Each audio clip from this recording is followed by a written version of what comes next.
नमस्कार, मी डॉक्टर यश वेलणकर आणि तुम्ही पाहत आहात माइंडफुलनेस फॉर हेल्थ हे यूट्यूब चॅनल. या चॅनलमध्ये आपण भावनांचे इंद्रधनू पाहतो. माणसाच्या मनात वेगवेगळ्या भावना येतात. काही वेळा तर एकाच वेळी वेगवेगळ्या भावना माणसाच्या मेंदूत असू शकतात, माणसाच्या मनात असू शकतात. या भावना कशा निर्माण होतात? भावना म्हणजे समुद्रातल्या लाटा आणि मनस्थिती, मूड म्हणजे पाण्याची बेस लेवल. तर माणसाची मनस्थिती प्रत्येक वेळी काही ना काही असतेच. या मनस्थितीचं एक कारण आपल्या मेंदूमध्ये एक भाग असा आहे की जो प्रत्येक क्षणी जो काही आपण अनुभव घेत असतो त्यावर दोन प्रकारे प्रतिक्रिया करत असतो. आत्ताचा अनुभव हा चांगला आहे की चांगला नाही अशी एक प्रतिक्रिया तो करतो, आणि आत्ता या क्षणी काही कृती करणं आवश्यक आहे की कृती करणं आवश्यक नाही अशी दुसरी प्रतिक्रिया तो करतो. आणि या दोन प्रतिक्रियांचा परिणाम म्हणून आपल्या मनामध्ये 4 प्रकारच्या वेगवेगळ्या मनस्थिती असू शकतात, 4 प्रकारचे मूड्स असू शकतात.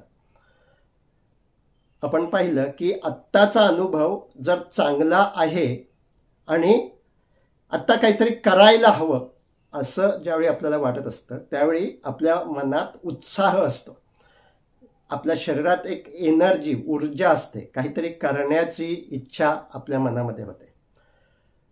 पण आत्ताचा क्षण, आत्ताचा अनुभव छान आहे पण काहीही करण्याची आवश्यकता नाही अशी ज्यावेळी आपल्या मेंदूची प्रतिक्रिया असते त्यावेळी आपण निवांत, रिलॅक्स असं असतो. आणि हेच जरा अधिक वेळ राहिलं की त्याला आपण आळस असं म्हणतो, की आत्ताचा अनुभव छान आहे पण त्यामध्ये काही बदल नको, काही करायला नको. आता ज्यावेळी आत्ताचा क्षण, आत्ताचा अनुभव हा छान नाही अशी देखील मेंदू प्रतिक्रिया करतो, आणि छान नाही आणि काहीतरी करायला हवं अशी ज्यावेळी तो प्रतिक्रिया करतो त्यावेळी आपल्या मनामध्ये भीती आणि चिंता या भावना किंवा तशा प्रकारची आपली मनस्थिती होत असते. आणि त्यामुळे ज्यावेळी कोणताही आत्ता धोका आहे असं मेंदूला जाणवतं त्या क्षणी तो तीव्र प्रतिक्रिया करतो आणि शरीरात रसायनं पाझरतात, त्यामुळे भीती निर्माण होते. आणि भविष्यात काहीतरी धोका आहे असं मेंदू प्रतिक्रिया करतो त्यावेळी चिंता निर्माण होते.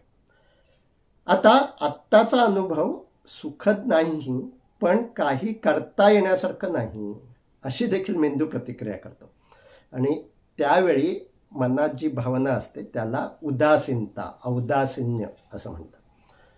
त्यामुळे आपला हा जो भावनिक मेंदू सतत प्रतिक्रिया करत असतो त्यामुळे 4 प्रकारच्या मनस्थिती आपल्या मनाच्या असतात.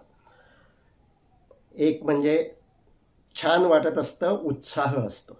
दुसरं छान वाटत असतं पण काही करावं असं वाटत नसतं, निवांत राहावं असं वाटत असतं. छान वाटत नसतं आणि काहीतरी करावं असं वाटत असतं, म्हणजे चिंता किंवा भीती या भावनांची जी मूळ मनस्थिती आहे ती या प्रतिक्रियेतून निर्माण होत असते. आणि छान वाटत नसतं पण काही करता येण्यासारखं देखील नसतं त्यावेळी उदासी ही जी भावना, आणि त्याचा आधीचा थोडासा प्रकार म्हणजे कंटाळा, काहीही करू नये असं वाटत असतं. तर या 4 मनस्थिती या माणसाच्या मनात असतात.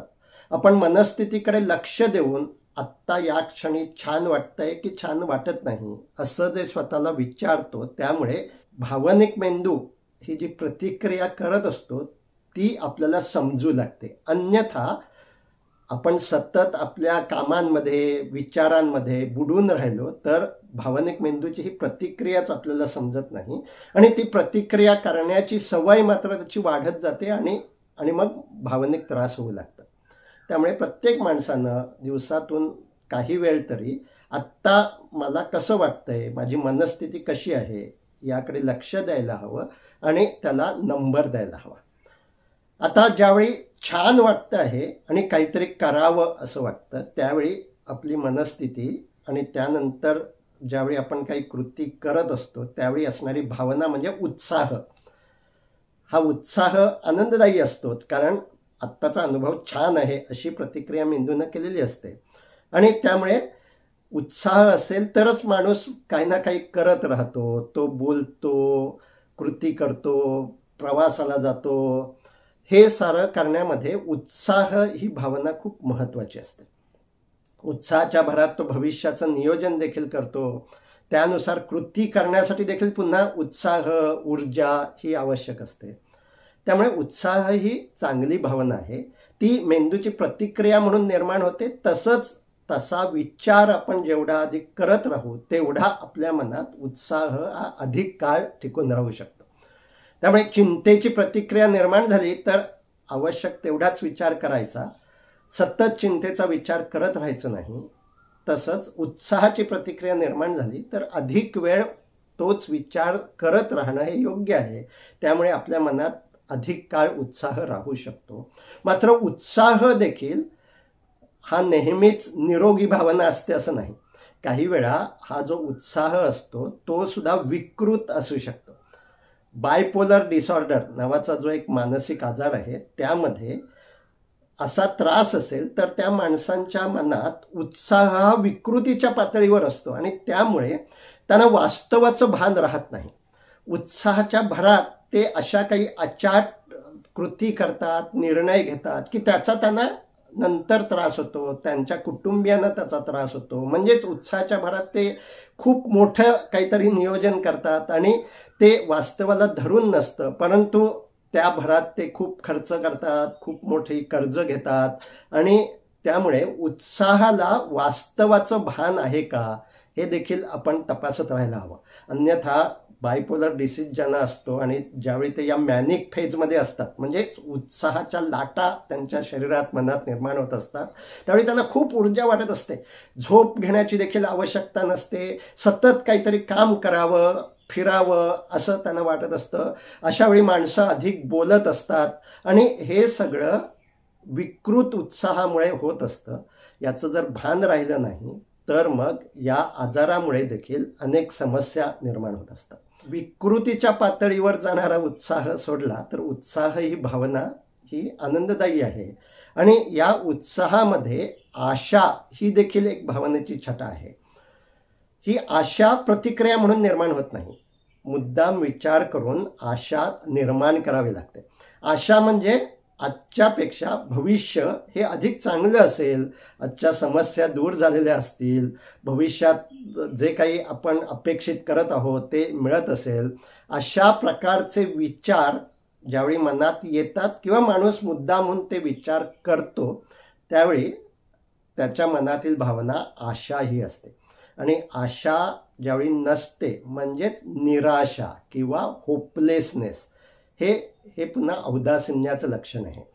औदासिन्य ज्यावेळी असतं त्यावेळी भविष्य आपलं चांगलं असणार नाही असेच विचार मनात येत राहत असतात आणि त्यामुळे औदासिन्य जर दूर करायचं असेल तर माणसानं मुद्दाम काही वेळ आशा ही भावना म्हणजेच भविष्य माझं अधिक चांगलं असेल, माझ्या शरीरात काही त्रास असतील तर ते दूर होतील, माझ्या परिस्थितीमध्ये काहीतरी समस्या असतील तर त्या समस्या दूर होतील, हा विचार मनात काही वेळ धरून ठेवायला हवा.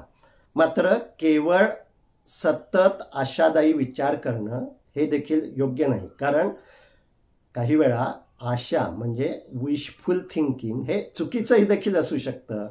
भविष्यात काय काय संकट आहेत हे नाकारत राहिला माणूस तर तो आशावादी असू शकतो, पण त्या संकटाने त्याला त्रास होऊ शकतो.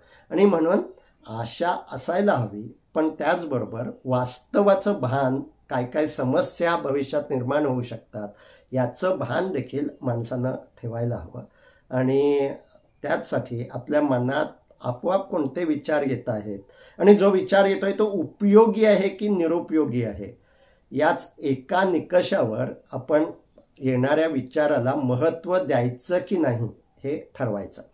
जर तो निरुपयोगी विचार असेल तर त्याला महत्त्व द्यायचं नाही, तसा विचार करत राहायचं नाही.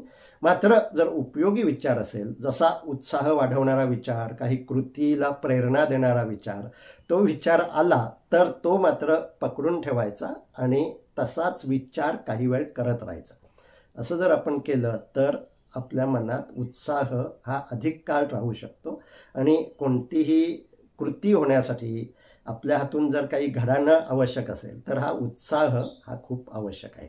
सर्वांच्या मनात असा निरोगी उत्साह वाढो यात शुभेच्छा. धन्यवाद.